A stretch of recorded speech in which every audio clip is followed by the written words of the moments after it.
There's a lot to unpack about the Sicilian Mafia. Why did they turn to crime? How have they progressed over the last century or so? And what makes them one of the world's most powerful criminal organizations? We're taking a look at the true story of the Sicilian Mafia. So, hold on till the end of this video and you might just find out things about the Mafia that'll, figuratively, blow your brains out. The Sicilian Mafia, origins. Known simply as the Mafia, the Sicilian Mafia originated in an island off of the south of Italy. Up until the 19th century, Sicilia was ruled by foreign invaders with little to no interest of the locals.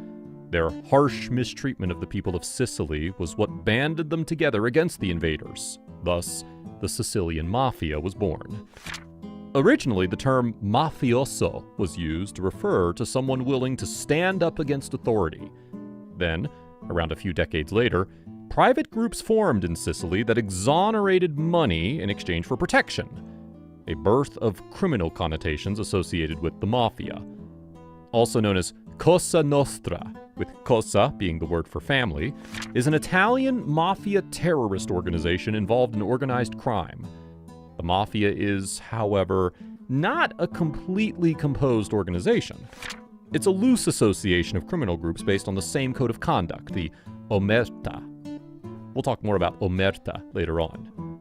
The group refers to itself as a family. Each family holds control over a particular region or territory. This includes parts of Europe and North America. Now, what's interesting about the Sicilian Mafia in particular against any other criminal organizations is their strict adherence to a code of conduct, for which they refer to themselves as men of honor. Their activities include, but are in no way limited to, protection racketeering, arbitration between fellow criminals, and overseeing illegal transactions. When did the Sicilian Mafia turn? The rise of the Sicilian Mafia coincided with Italy's transition from feudalism to capitalism. The last known foreign invaders in Sicily were the Bourbons of Naples.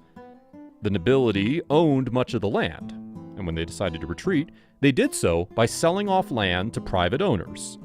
This, coupled with Italy's annexation of Sicily in 1860, and public land was sold off to private owners.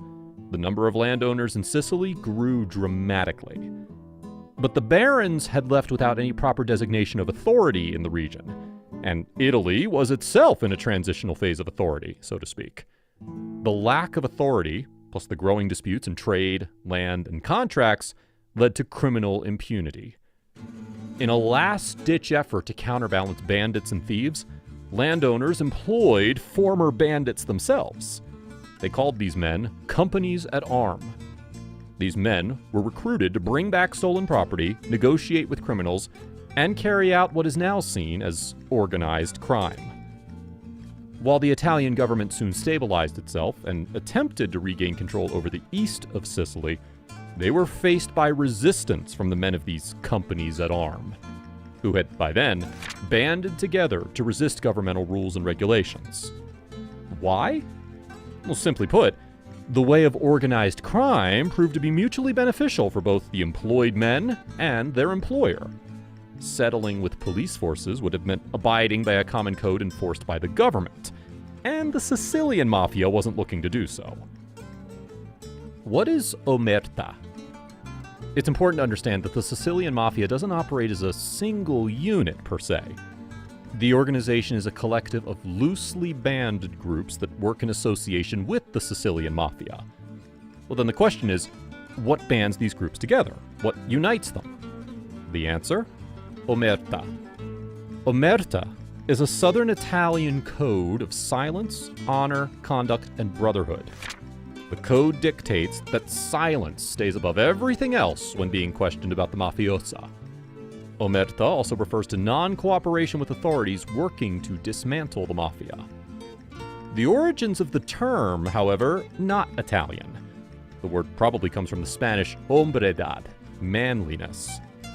The term first appeared in the Mafia's dictionary, perhaps after it became clear that the organization was facing threat from governmental organizations. To be a cacciatore, or an informant, was a black mark on anyone who was a part of the Mafia. Omerta, therefore, emerged to basically mean that a person who feels that they're either wronged or in a position to be wronged to seek advice and support from other members of the mafia, instead of communicating those concerns with someone from any other authority. The term is what unites the mafia from Sicily to New York.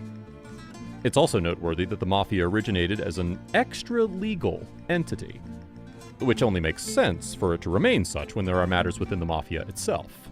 Ku I sordo, urbo itachi, campa centani e mepaci.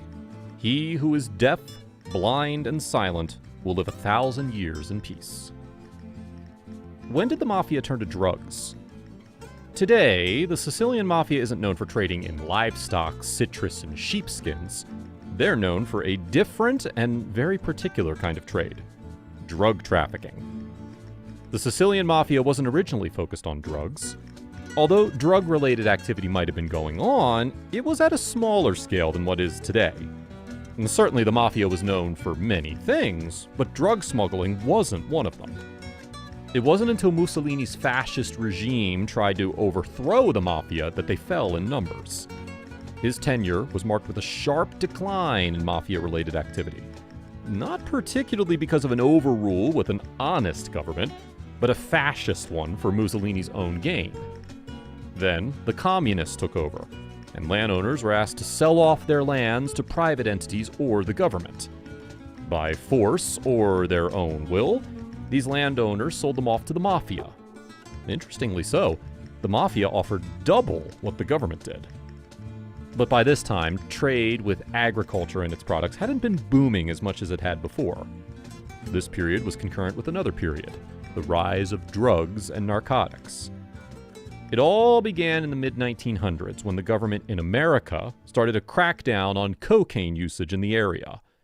The Mafia in America was primarily involved in that trade and had to return to Sicily, a safe haven to avoid capture. Then, by the 1960s, there was a heroin crackdown in South America, and organizations again had to retreat to Sicily to protect themselves. Sicily, in all aspects, became a drug trafficking center by sheer luck.